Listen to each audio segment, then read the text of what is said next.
What's up, my fellow quarantine buddies? If your life looks anything like mine, you're either confined to the four corners of this mat or you've taken it to the streets and picked up a power walking or running habit.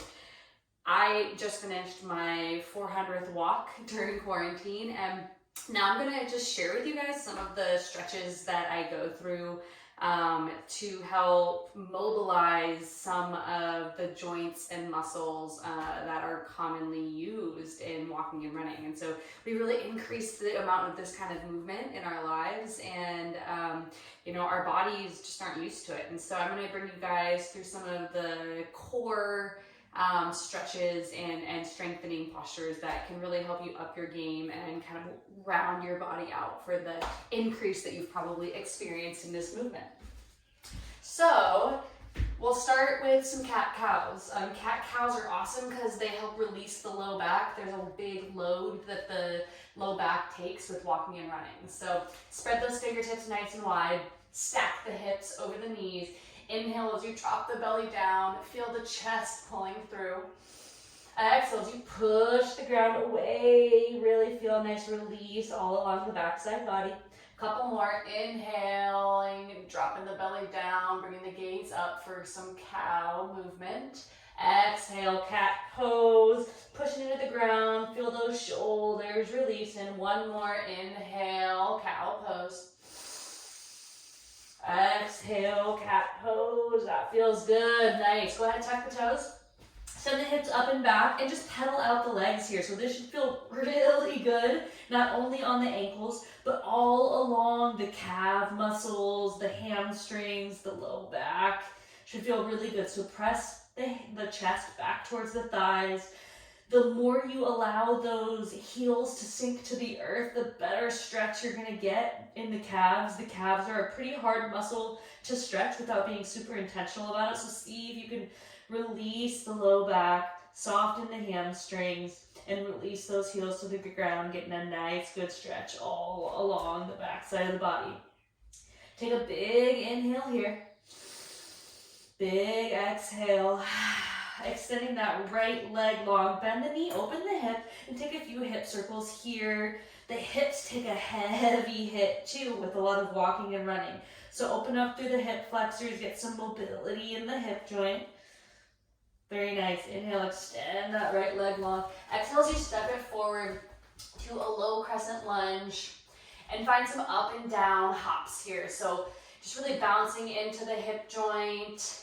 Taking active movement here, looking good. That should feel real nice.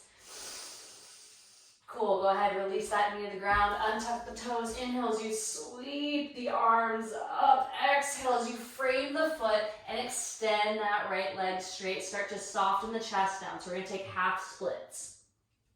The hamstrings really take a hit with all of the propelling forward motion that walking and running requires. So stretching them out should feel really good. Soften the chest down, flexing the toes into the shin, engages the quadricep and allows you to get deeper into that hamstring. So see if you can really actively flex those toes back in space. That should feel real good. Go ahead, bring a nice bend into that front knee. And then press the top of the foot. You see how I have the top of the foot press into the earth and then pick up the knee. So this is a great stretch for the ankle. The ankle really gets neglected quite often. This should feel really intense on that left hip flexor, but great on that left ankle. And I'm still kind of got some micro hops here, up and down. Really like the way that feels on my hips. I've got energy coursing through me after my walk, so I tend to have a little bit more playful practice after I go on a walk or a run. Oh, it feels very nice on the ankle. Go ahead, tuck the back foot as you step up to the top of the mat. Both feet come to touch. Inhale, flat back. Exhale, forward fold. Now, see if you can bring the hands behind the shins and pull the chest into the thighs. So this is getting nice and deep into the hamstrings. That's going to be a common theme that we repeat here as we are just really trying to show the hammies as much love as we can. This is also great for releasing the back. Let's broaden through the chest. Go ahead and clasp the hands at the low back and rinse out the shoulders here. So as we're walking and running, we're really powering our arms up to kind of increase the stride that we make. So rinsing out the chest and the shoulders should also feel good. Beautiful. Go ahead and release that grip. And then go ahead and step the right heel forward just a few inches so that the heel is in front of the toes. And then bring the hand, the right hand onto the foot as you really pull the toes into the shin and then drop the hips back in space. So I've got a little soft bend in my left knee here as well. And my fingertips are just resting on the earth. Take a couple breaths here. Let the neck hang heavy. Beautiful. Go ahead, switch feet. So plant that right foot down and bring the left heel to the earth. Left palm goes around the top of that left foot and bend into that right knee. And then we're really pulling the left toes into the shin as you drop the hips back in space. So we're getting all along the back side of that left leg. Should feel really good on the ankle, on your calf, on your hamstrings, right where the hamstring connects to the glute. It should all feel real good. One more inhale. Exhale, bring both feet back to touch. Inhale, flat back. Exhale, fold. Give me a chair pose. Let's get some strength going into the legs.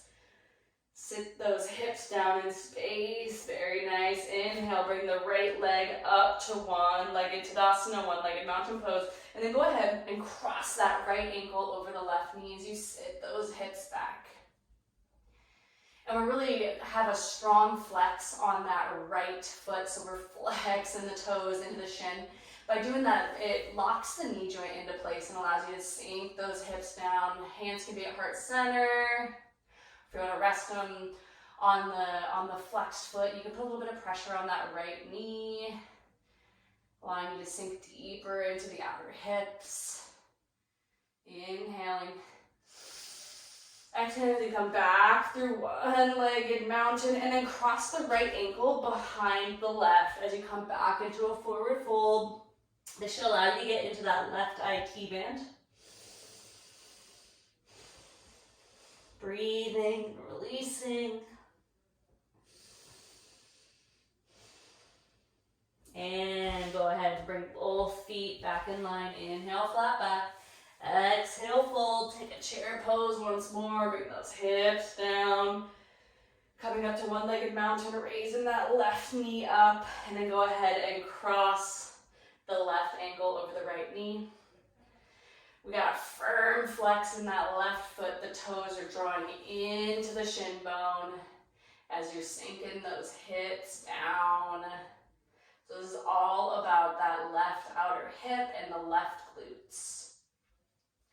The glutes are a fierce, fierce muscle that really sets out the foundation for a strong run and a strong walk. It's kind of the first connection point from the hips where a lot of that running and walking movement comes from. So giving them a good stretch is really going to help you build up the strength and mobility needed to stay safe with the increased activity we find ourselves in.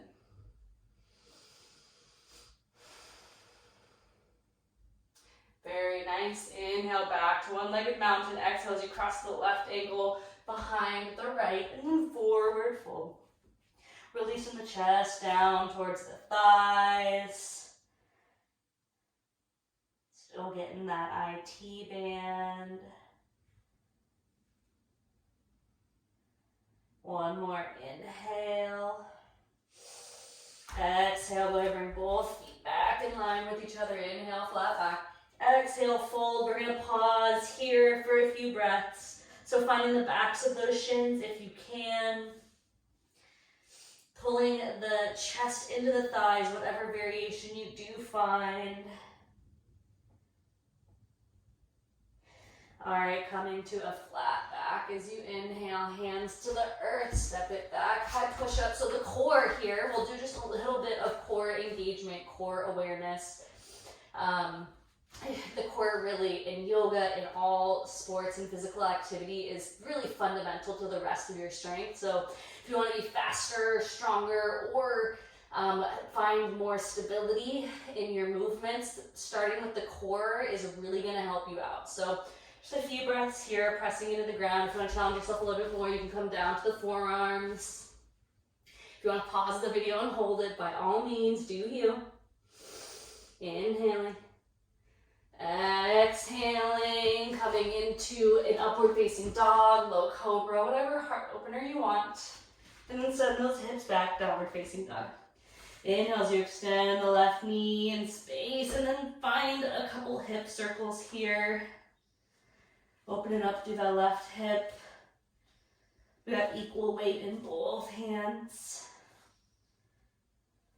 Inhale as you extend the left leg long. Exhale as you step it forward. Coming into a nice low crescent lunge. And as we do on the other side, on this side, we'll find some bounces. A little bit more active. Beautiful. A couple more here. I should feel really good on that right hip flexor. And then release the foot, untuck the toe, inhale, arms up, take a little back bend. Exhale as you frame that left leg, straighten it out, and find yourself in a half splits. That left leg forward, really actively flexing those left toes in to engage the left quad and allow you to stretch and bend deeper into that left hamstring.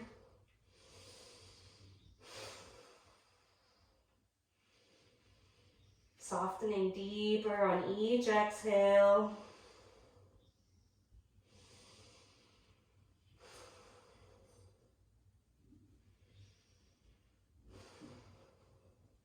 All right, beautiful. Go ahead, bring a bend back into that left knee. And then we're gonna press the top of the right foot down into the earth.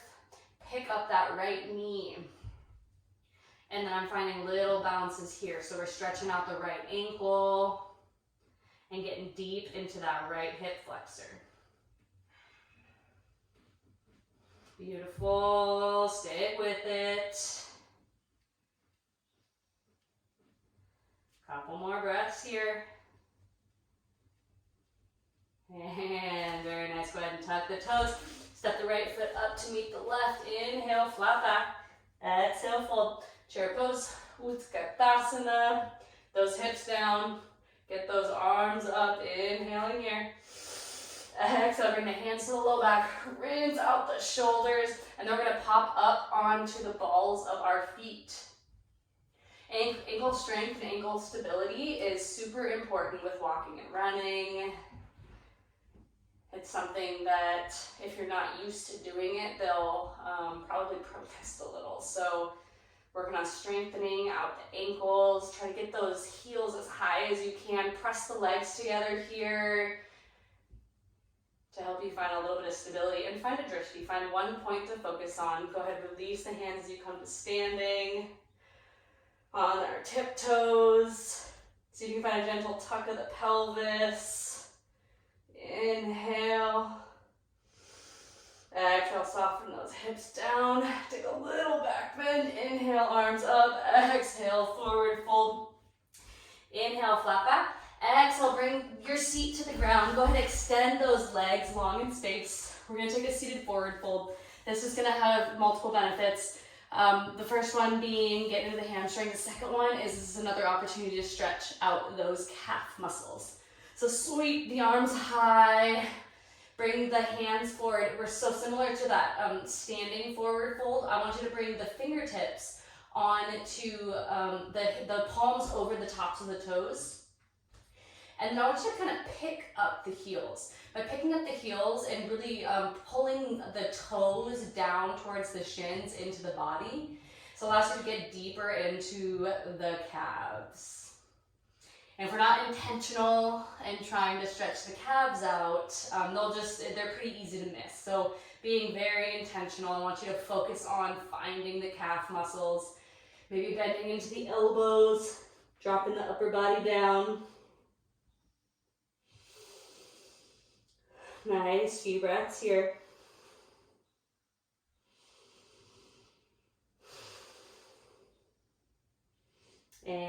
release. Bring a bend into the knees, roll down onto the back. Our last stretch here, bringing the hands to the outside edges of the feet. Find yourself in a happy baby. Should feel real good. Rock it side to side, get playful with it. If you want to extend one leg and the other, it's all yours, whatever you feel like you need here to round out your stretching. Very nice. Go ahead and take any final stretches you need, but above all, keep up the active movement. It's so important to just keep moving. You know, if you allow yourself to get stagnant, then that kind of allows you to just slow down more in general than you probably want to. So get out there, even if it's raining. Just 10 minutes of walking a day is better than none at all. Same for your yoga practice. 5 minutes of yoga is always better than 0. So stay active, both physically, mentally, and we've got this. Namaste.